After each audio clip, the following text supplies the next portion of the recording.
Chegamos a mais um momento de pequenas reflexões que tem como tema: façamos a escolha certa, diga não às ações negativas e prospere nas positivas. Seja, porém, o vosso falar sim, sim, não, não, porque o que passa disto é de procedência maligna. Mateus capítulo 5, versículo 37. Essas são palavras de Jesus, que nos aconselha a vivermos sempre na verdade, isto é, sempre procurando o positivo, aquilo que constrói e não o que destrói. Mesmo sabendo que o mais importante é sempre ter um olhar positivo, sem negligenciar o negativo, estamos sempre voltados a ver aquilo que não vai nas pessoas, ou em tudo aquilo que presenciamos. Nós somos assim.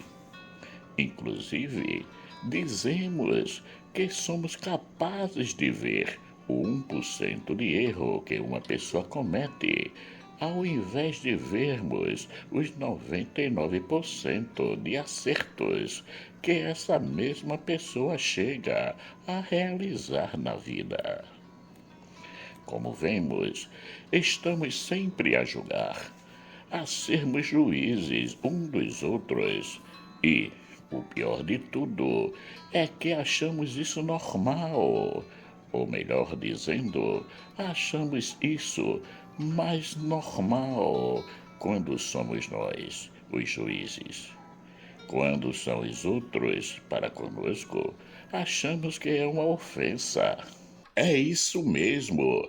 Quando somos nós que julgamos, que dizemos alguma coisa de negativo contra alguém, achamos que estamos certos, que é o nosso dever fazer isso. Mas quando é o contrário, procuramos logo irmos de encontro a essa pessoa que está dizendo alguma coisa contra nós. Quando não, procuramos os tribunais para preservarmos os nossos direitos de imagem de boas pessoas. Quantas hipocrisias! Nos achamos intocáveis, superpoderosos. Podemos fazer de tudo com os outros. Porém, os outros não podem dizer nada conosco. Esse desequilíbrio se dá devido ao egoísmo, à soberba, à vaidade, ao desejo de superioridade que temos em relação aos outros. Tudo isso nos leva a pensarmos que somos a última cocada do tabuleiro, que podemos pintar e bordar como quisermos. Mas a vida não é assim, porque não vivemos sós no mundo. Já chegamos ao número de bilhões de pessoas. Logo, é impossível não darmos um passo sem que tenhamos alguém ao nosso lado. Por isso que é importante a humildade e a simplicidade para que possamos acolher aquele que passa ao nosso lado no momento presente da vida, sem maltratá-lo, sem desprezá-lo, sem julgá-lo, mas querendo sempre o seu bem, colocando em relevo a sua dignidade como pessoa e as suas virtudes. Paramos um pouco para podermos imaginar como seria o mundo se acolhêssemos os nossos irmãos assim, com bondade, aceitação, sem preconceitos, com muito amor e carinho. Nós não imaginamos o mal que fazemos a nós mesmos quando colocamos em relevo o desprezo, a ingratidão, o ódio, a raiva, a inveja, a cólera, a mágoa, a indiferença, o maltrato, etc. Todas essas ações, quando a vivemos, só trazemos para nós coisas mais. Deixamos de ser uma pessoa tranquila para sermos uma pessoa calculista, cheia de maus costumes, ranzinzas, avarentas, que não vê nada de positivo naquilo que acontece ao seu lado. Em suma, tornamo-nos uma pessoa amarga que acha que a vida não vale nada, que todas as pessoas são contra ela e que tudo de ruim lhe acontece, que Deus não gosta dela, inclusive passa a sua vida brigando com ele. Passa a vida toda reclamando e resmungando de tudo e de todos. Enquanto que uma pessoa que procura viver harmonicamente a sua vida, colocando em relevo a humildade, a simplicidade, a bondade, a compaixão, a misericórdia, o acolhimento, vive numa tranquilidade de espírito, porque a sua base está alicerçada no amor, o amor a Deus e aos irmãos. É muito importante para todos nós, que nos dizemos cristãos, que a caridade seja a nossa bola mestra, isto é, que tudo o que venhamos a fazer a tenhamos como ponto de partida. Mas o que é a caridade? Paulo, na sua primeira carta aos Coríntios, nos diz: ainda que eu falasse as línguas dos homens e dos anjos e não tivesse amor, seria como metal que soa ou como o sino que tine. E ainda que tivesse o dom de profecia e conhecesse todos os mistérios e toda a ciência, e ainda que tivesse toda a fé, de maneira tal que transportasse os montes, e não tivesse amor, nada seria. E ainda que distribuísse toda a minha fortuna para sustento dos pobres, e ainda que entregasse o meu corpo para ser queimado, e não tivesse amor, nada disso me aproveitaria. O amor é sofredor, é benigno. O amor não é invejoso. O amor não trata com leviandade. Não se ensoberbece. Não se porta com indecência. Não busca os seus interesses. Não se irrita. Não suspeita mal. Não folga com a injustiça, mas folga com a verdade. Tudo sofre, tudo crê, tudo espera, tudo suporta. O amor nunca falha, mas havendo profecias, serão aniquiladas, havendo línguas, cessarão, havendo ciência, desaparecerá. 1 Coríntios capítulo 13, versículos de 1 a 8.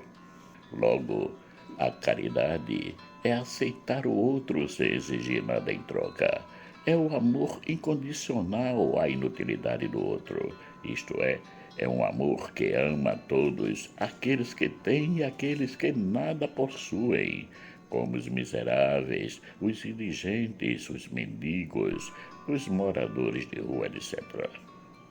Depois desse hino belíssimo de Paulo à caridade, não podemos continuar o mesmo. Devemos tê-lo sempre presente em nossos corações e nas nossas mentes, pois nos ajudará na nossa tarefa do juízo final. Porque tive fome e destes-me de comer. Tive sede e deste-me de beber. Era estrangeiro e hospedastes-me. Estava nu e vestistes-me. Adoeci e visitastes-me. Estive na prisão e foste me ver. Então os justos lhe responderão, dizendo: Senhor, quando te vimos com fome e te demos de comer, ou com sede e te demos de beber? E quando te vimos estrangeiro e te hospedamos, ou nu e te vestimos? E quando te vimos enfermo na prisão e fomos ver-te? E respondendo o rei lhe dirá: Em verdade vos digo que quando fizestes a um destes meus pequeninos irmãos, a mim o fizestes. Mateus, capítulo 25, versículos 35 a 40. Caríssimos irmãos e irmãs, façamos a verdadeira escolha. Ao invés da ingratidão, sejamos sempre gratos a tudo e a todos. Ao invés da raiva, da cólera, do ódio e do rancor, amemos e perdoemos sempre. Vamos aprender a guardar dentro de nós, nos nossos corações, as coisas boas, aquilo que constrói, que une, e não aquilo que destrói, que nos desune, que nos afasta, isolando-nos dos outros. Ao invés de ficarmos lamentando, murmurando e reclamando, vamos sempre ver naquilo que nos está acontecendo o dedo de Deus, que nos permite certas situações dolorosas, sejam de que nível forem, para nos ajudar a crescermos espiritualmente e alicerçarmos cada vez mais a nossa fé nele e no seu Filho, Jesus Cristo. Foi ele mesmo que nos disse que a nossa vida não seria um mar de rosas, mas teríamos as nossas cruzes de cada dia para levarmos até ele, para que pudesse transformá-la em paz, em alegria, em tranquilidade. Porque foi ele que ressuscitou e é somente ele que pode nos fazer experimentar, já aqui na terra, a alegria da ressurreição. Portanto, façamos a escolha certa de vermos sempre o positivo de cada irmão e rezemos por aquilo que existe de negativo, para que Jesus acolha em seu coração e transforme em fonte de amor para toda a humanidade. Marcos Lauretino. Caríssimos e caríssimas, chegamos ao final de mais uma Pequenas Reflexões, que teve como tema: façamos a escolha certa, diga não às ações negativas e prospere nas positivas. Quero agradecer a cada um e a cada uma que se inscreveram no canal, nos ajudando a mantê-lo ativo. Peço para que compartilhem estas reflexões para que possa chegar a mais pessoas. Peço também àqueles e aquelas que ainda não se inscreveram no canal que se inscrevam, nos ajudando a manter o canal sempre ativo e assim poder publicar mais e mais e mais reflexões. Que o Deus rico em bondade, misericórdia e amor nos dê um excelente dia. Amém.